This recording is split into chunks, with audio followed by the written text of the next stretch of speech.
Evangelho de Lucas, capítulo 9, do versículo 28 em diante. Lucas 9, do versículo 28 em diante. Cerca de 8 dias depois de proferidas essas palavras, tomando consigo a Pedro, João e Tiago, subiu ao monte com o propósito de orar. E aconteceu que, enquanto ele orava, a aparência do seu rosto se transfigurou, e as suas vestes resplandeceram de brancura. Eis que 2 varões falavam com ele, Moisés e Elias, os quais apareceram em glória, e falavam da sua partida, que ele estava para cumprir em Jerusalém. Pedro e seus companheiros achavam-se premidos de sono, mas, conservando-se acordados, viram a sua glória e os 2 varões que com ele estavam. E ao se retirarem estes de Jesus, disse-lhe Pedro: Mestre, bom é estarmos aqui. Então façamos 3 tendas, uma será tua, a outra de Moisés e a outra de Elias, não sabendo, porém, o que dizia. Enquanto assim falava, veio uma nuvem e os envolveu. E encheram-se de medo ao entrarem na nuvem. E dela veio uma voz dizendo: Este é o meu filho, o meu eleito, a ele ouvi. Depois daquela voz achou-se Jesus sozinho. Eles calaram-se naqueles dias, a ninguém contaram coisa alguma do que tinham visto. Somente até aqui. É muito interessante a gente sempre trazer à memória o comportamento de Jesus, o exemplo que ele deixou para a gente aqui. Porque ele é o nosso maior modelo, pelo menos assim deve ser. Jesus é quem nós temos que copiar. É interessante porque Jesus, sendo Deus, ele fez questão de nos ensinar que é na simplicidade que a gente consegue alcançar. A gente vê nos dias de hoje algumas situações onde as pessoas muito espiritualistas, essas coisas todas, que muito apegada ao que o Espírito vai fazer ou alguma coisa que vai acontecer. E isso às vezes causa até um espanto, porque nem todo mundo é dotado de tamanha espiritualidade.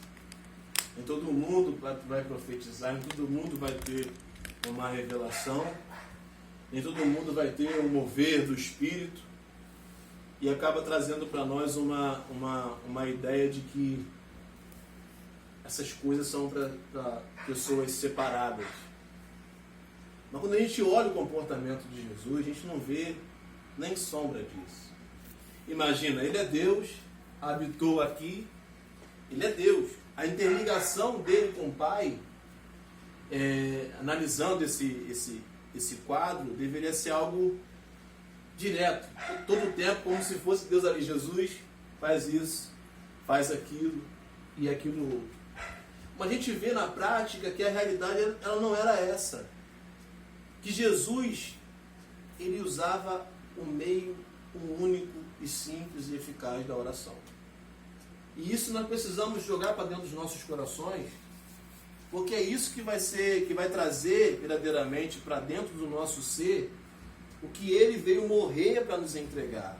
Essa comunhão, nos trazer essa intimidade com Deus, porque Jesus era um homem de oração.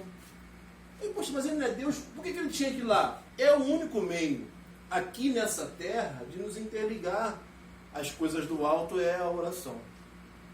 E esse exemplo a gente precisa sempre olhar com carinho, tentar viver, porque não era à toa que Jesus todo o tempo estava no monte, todo o tempo Jesus saía, se retirava, Jesus ia orar.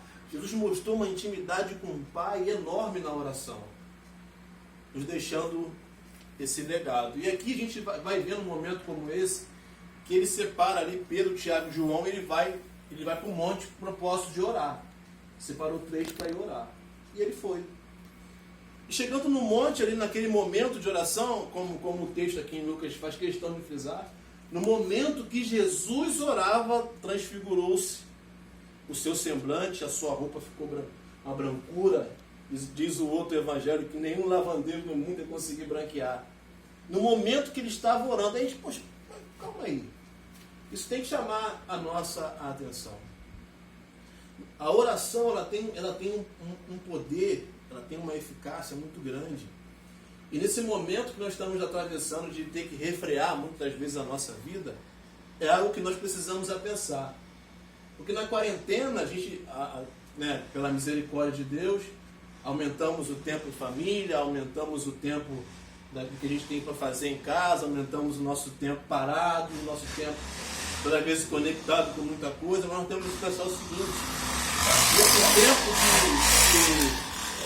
de pandemia, nesse tempo nós estamos resguardados. A nossa oração, esse tempo de oração, também tem aumentado? Deveria. Essa oportunidade a gente não pode deixar passar. Porque eu fico imaginando, como diz até uma tarja muito, muito conhecida, né? O céu descer. A gente vê que Jesus, ele mostra para nós essa eficácia. No momento que ele está orando, ele se transfigura. No momento que ele está orando, algo ali naquele monte acontece. Não é uma viagem astral, Jesus não sai do corpo, cai morto no chão. Nada disso. A sua pessoa se transfigura. E detalhe, a oração, muitas das vezes, cultural nossa é aquela oração como é uma lista de pedinte. Só que a oração não é por esse caminho de pedinte. Até porque Jesus nos ensina algo tremendo quando pergunta ao Senhor, nos ensina a orar. Ele diz, tá bom. Ele ensina da oração do Pai Nosso. Já começa enaltecendo a Deus. Santificado seja o teu nome. Venha o teu reino. Ele pede o sustento, me dá o pão de cada dia. Me perdoa as minhas ofensas, como eu perdoo a quem eu tenho ofendido. E não me deixe cair na tentação do mal. Então você vê que a lógica que Jesus ensina aos seus discípulos a orar não é como uma lista.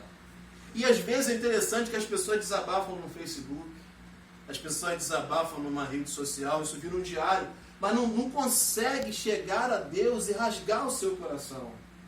Para que aquele lugar venha mudar. E Jesus diz isso, vai, fecha a porta do teu quarto e ora. Teu pai que ouve secreto, o teu pai, ele vem secreto, ele vai te ouvir. Aí você imagina aquele quarto fechado ali, aquela atmosfera, você e Deus, aquele lugar já não é mais o seu quarto. Aquele lugar é onde Deus ali, ele vai ter um contato com a gente. E é justamente isso que acontece aqui. Porque qual o motivo de eu ir orar? Buscar a resposta. Às vezes a gente troca, o meu motivo de orar é pedir.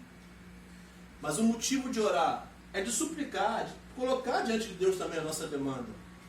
Mas o motivo maior da nossa oração, do nosso quebrantamento, porque nós somos seres humanos falhos e finitos, é pedir resposta. E é o que a gente vê aqui. Jesus ele vai orar, ele muda ali, se transfigura, e aparece Moisés e Elias conversando com ele a respeito do que ele iria passar em Jerusalém e do que estava da sua partida e daquilo que ele ia fazer, ia passar em Jerusalém. Ou seja, ele houve resposta. Jesus vai orar, buscar comunhão, buscar resposta. E como a gente precisa disso? Nesse mundo de incerteza que a gente não sabe o que vai viver amanhã, essa comunhão é importantíssima. E o que nós precisamos tirar de proveito aqui é o seguinte: poxa, será que nosso coração ele está inclinado a esse comportamento? Porque a gente está preso a tantas coisas, mas precisamos estar preso na oração. Porque a resposta dessas incertezas, e o mais bonito é o seguinte, é o que ela já traz de efeito na hora. Eu estou angustiado pelos problemas, nós estamos talvez pelas situações da vida, ou porque os sonhos são fracassados, seja o que for. No momento que eu levo isso a Deus, eu rasgo meu coração a Ele, eu converso com Ele em oração, automaticamente algo dele já recebo. Esse desabafo já traz paz, É aquilo que Jesus falou lá: vinde a mim, você que está cansado e oprimido, sobrecarregado, eu vou te aliviar. Mas vem, entra num lugar de oração, entra num lugar para transformar. Aquilo não é mais o teu quarto, aquilo ali é o céu que está ali. E é o que a gente vê aqui. A resposta, Moisés e Elias descem para falar com ele a respeito do que ele ia passar, do que ele iria viver. Isso é Jesus ensinando para a gente que é simples e é acessível a todo mundo. Nós não podemos ficar presos a coisas que talvez sejam complicadas, até para quem está vivendo explicar. Mas tem coisa que é simples. Ora, aumente a tua oração, aumente o teu momento com Deus. As respostas, elas irão acontecer também. E é isso que a gente vê aqui. E o discípulo estava ali, meio dormindo, meio acordado. Aí eles veem essa glória, eles veem o resultado daquele momento que Jesus foi orar. E Pedro ali, nesse meio atordoado, disse: bom, a gente está aqui, a gente vai fazer 3 tendas. Uma para ti, uma para Moisés e uma para Elias. Aí vem a nuvem da glória de Deus, envolve aquele monte ali, e ouve-se a voz: este é o meu filho amado, meu eleito, a ele ouvi. E ali Deus ele demonstra para nós que Jesus é maior do que a lei, Moisés, e Jesus é maior do que os profetas, Elias. E é ele que nós devemos ouvir, é ele que nós devemos seguir. É ele que nós devemos atentar. Se tem alguém, se tem um líder que nós devemos olhar e seguir, é Cristo Jesus. E o exemplo dele está estampado em toda essa narrativa do Novo Testamento, dos seus evangelhos. Jesus era um homem de oração, a gente tem que ser. Tem um pastor britânico que eu gosto muito que diz o seguinte: você precisa orar até o fogo descer. A gente precisa criar esse hábito. Não uma coisa cultural de acordei, obrigado Senhor pela vida. Fui dormir, obrigado Senhor que eu vou dormir. Não. É separar um momento ali, eu vou orar agora, meu pai, vou conversar com meu pai. Vou conversar de verdade o que sinto, o que passo, os meus anseios. Gente, tenho certeza. Como houve resposta aqui, haverá resposta para a gente também. Nós precisamos lutar para criar esse hábito. Nosso coração tem que desejar isso. E nós estamos tendo uma oportunidade muito boa, que é esses momentos que nós estamos mais trancafiados dentro de casa, que é o momento de a gente procurar ter mais esse momento com Deus. Aumentar. A gente, poxa, é legal, a família é legal, vamos ver filme é legal, vamos fazer... É muito bom e isso aí é indispensável. Mas a gente não pode ficar apegado só a isso e deixar de lado esse momento de estar em comunhão com Deus. Porque é isso que vai, no final das contas, é que vai fazer a diferença. E é o que Jesus nos ensina aqui. Nós precisamos estar ligados, conectados com Deus o máximo que a gente puder. Tudo é muito bom, foi feito para que nós pudéssemos gozar. Momento em família, tudo que a gente passa aqui, isso não é, isso é legal, isso é importante. Mas o que nós precisamos refletir é na vida de Jesus, principalmente naquilo que ele deixou. Sendo Deus, Jesus ia ao Pai em oração. Imagine eu e você, seres humanos, pecadores normais, que carecemos da graça e da misericórdia. E é isso que o ser humano mais negligencia, a oração. E a gente não pode deixar isso acontecer. Por quê? A gente precisa de resposta. A gente precisa de comunhão, a gente precisa de ligação. Não há outro meio. Não é nos movimentos espirituais, não é em algo transcendental, nada disso. É algo simples. Joelho no chão, coração sincero e elevar ao Pai. Com certeza Deus ele vai nos atender. E eu tenho certeza que a vida nessa prática de oração, ela vai ser uma vida muito mais satisfatória. Por meio, ainda que haja problemas, haja situações, dificuldades, tenho certeza que esse coração prostrado vai trazer uma paz interior enorme e uma certeza e esperança enorme, não baseado nas coisas, mas nesse Deus no qual nós temos comunhão. Entrar no quarto e aquilo ser o céu, onde ele vai nos visitar, onde ele vai trazer resposta. e não como um pedinte. Ah, eu quero isso, eu quero... Não, Senhor, eis o meu coração. E havendo sinceridade, com certeza Deus ele fará o que tem que fazer. Amém? Amém. Então vamos fazer